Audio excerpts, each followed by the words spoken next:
Pemirsa, pembagian bantuan sosial tunai di Desa Bojong Rangkas, Kecamatan Ciampea, Bogor, abaikan protokol kesehatan. Warga berdesakan dan berebutan untuk masuk ke dalam kantor desa tempat pembagian bansos.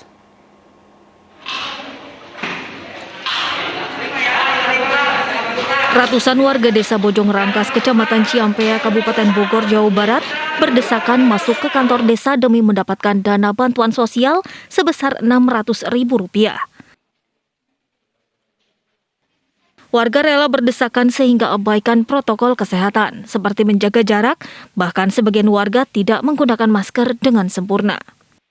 Untuk modal jualan aja, Pak. Modal jualan. Teteh sendiri terdampak pandemi.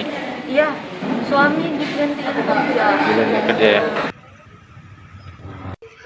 Jika sebelumnya pembagian bansos dilakukan di kantor pos, namun kali ini PT Pos mendatangi kantor desa. Panjang. Ya seharusnya sih di per dusun ya. Gitu. Tapi ini warga datang semua. Ya, beresin Allah. Tapi sebelumnya panitia sendiri udah mensosialisasikan untuk datang di atur waktunya atau seperti apa? Udah. Cuman warga datang bersamaan ya. Kejadian serupa juga pernah terjadi di Desa Sibanteng, Kecamatan Lewisadeng. Warga berdesakan dan antri hingga berjam-jam demi mendapatkan uang bansos sebesar Rp600.000 tahap kelima dan keenam dari pemerintah.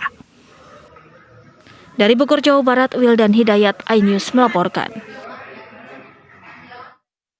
Pemirsa, 500 pemotor trail mengikuti acara jelajah alam di Kolaka Utara, Sulawesi Tenggara. Namun, event ini diduga melanggar aturan PPKM level 3 yang sedang dilaksanakan di wilayah tersebut.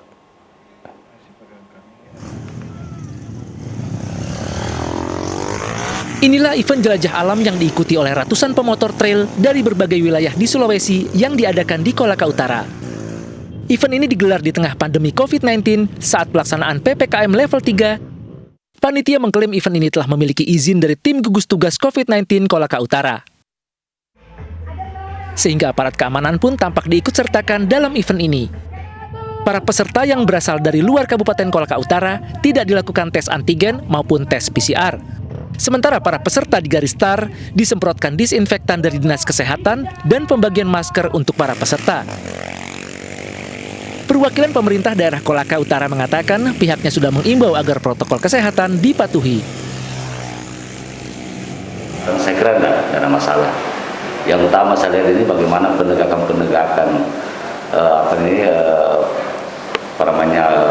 prokes ini yang utama sebenarnya yang kita harus lakukan.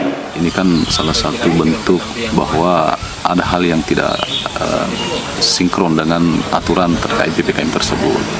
Jadi saya sebagai masyarakat Kolaka Utara meminta kepada pihak Pemda maupun pihak penyelenggara dalam hal panitia ini kalau bisa dipendinglah acara tersebut.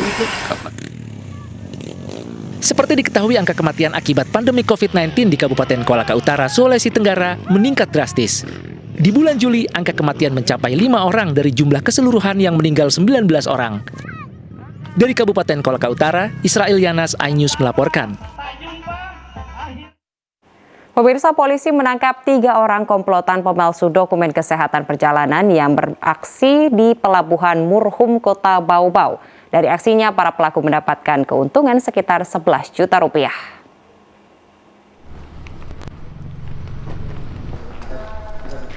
Tiga orang diamankan Satreskrim Polres Bau-Bau karena memalsukan dokumen kesehatan untuk keperluan perjalanan dari Pelabuhan Murhum, Bau-Bau, Sulawesi Tenggara menggunakan kapal Peldi. Dalam aksinya, ketiga pelaku menyasar penumpang kapal yang belum memiliki tiket dan belum melakukan vaksin serta swab antigen dengan biaya 1,2 juta rupiah per penumpang. Penangkapan ini merupakan hasil pengembangan video tim gugus tugas Sorong yang mendapati 26 penumpang menggunakan surat dokumen kesehatan palsu. Awalnya, AR, seorang buruh pelabuhan, terlebih dahulu ditangkap polisi. Setelah diselidiki, 2 orang lain ikut terlibat yaitu LH dan AM. Perbuatannya ini tidak sendirian, ya, dia juga dibantu oleh pemilik rental yang melakukan pengetikan terhadap dokumen-dokumen kartu vaksinnya itu, lalu kemudian juga dibantu oleh petugas honorer di KPP, ya, satu orang yang membantu meloloskan. Saat ini 2 pelaku diamankan di Mapolres Bau-Bau, sedangkan seorang pelaku lainnya tengah menjalani isoman karena positif COVID-19. Ketiga pelaku terancam pasal berlapis dengan ancaman di atas 5 tahun penjara. Dari Bau-Bau, Sulawesi Tenggara, Andi Eba, iNews melaporkan. Pemirsa, politikus PDI Perjuangan Effendi Simbolon menyalahkan Presiden Joko Widodo yang tidak terapkan lockdown sejak awal pandemi COVID-19. Namun Presiden mengklaim kasus COVID-19 di Indonesia bisa direm dengan penerapan PPKM darurat. Dan putrinya positif corona.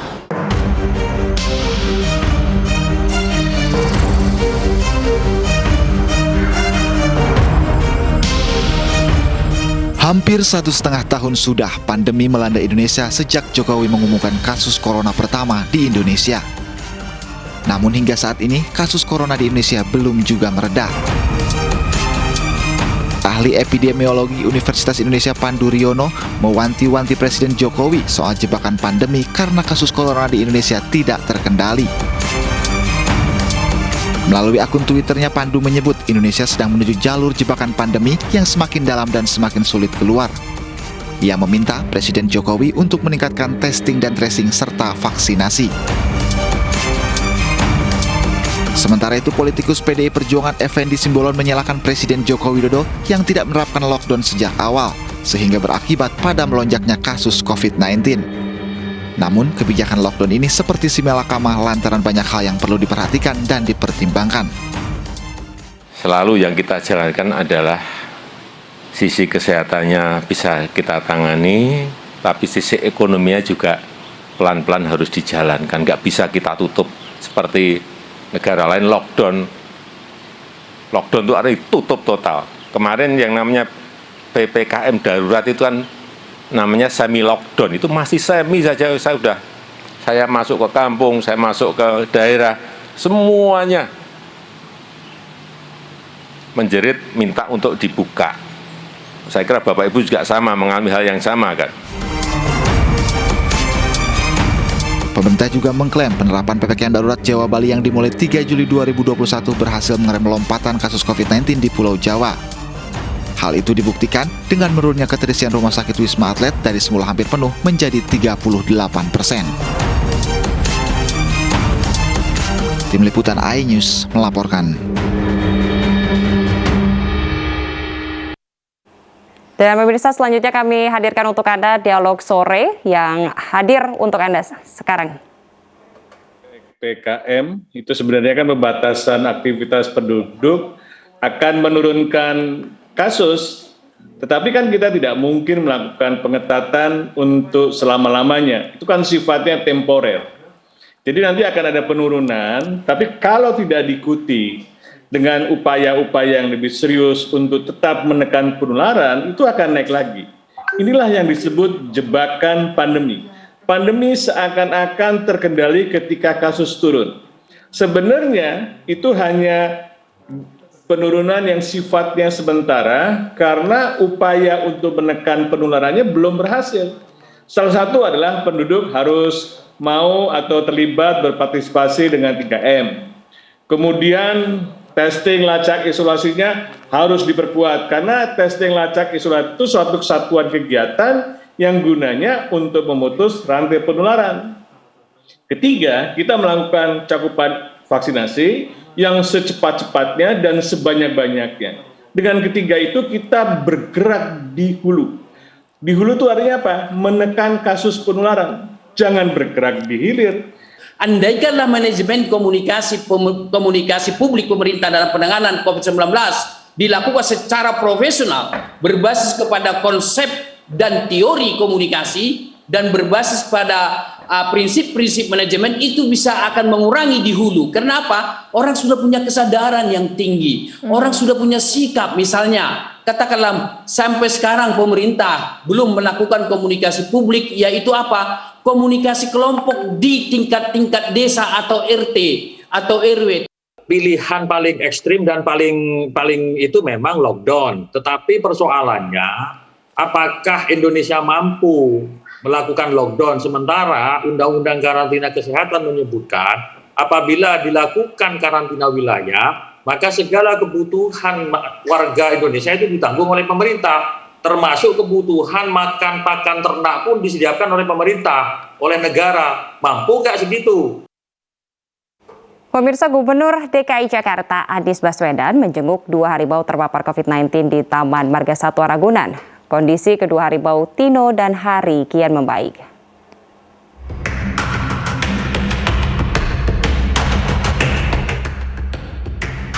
Gubernur DKI Jakarta Anies Baswedan menjenguk 2 harimau Sumatera di Taman Marga Satwa Ragunan yang terpapar COVID-19.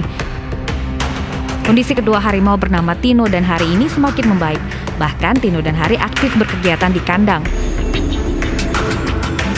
Selanjutnya Tino dan Hari akan kembali menjalani swab tes PCR. Anies mengapresiasi tenaga medis di Ragunan yang telah bertindak cepat dalam menangani harimau terinfeksi COVID-19. Tino dan Hari saat ini sudah menunjukkan tanda-tanda pulih. Anda lihat sendiri tadi, mereka sudah mulai berkegiatan. Tino berusia 9 tahun dan ayahnya Hari berusia 12 tahun. Kepastian kedua hewan dilindungi ini terpapar COVID-19 setelah dilakukan swab. Hasil analisa swab harimau menunjukkan keduanya positif terpapar virus corona. Karena penanganan yang tidak biasa, kedua harimau bernama Tino dan Hari ini harus menjalani isolasi mandiri. Mereka harus ditempatkan di kandang khusus dan mendapat perawatan dari dokter terbaik. Tim Liputan iNews melaporkan. Pemirsa, Indonesia kembali menerima bantuan 3.500.000 dosis vaksin jadi produksi Moderna dari Amerika Serikat. Kami akan kembali dengan informasi selengkapnya usai jeda berikut.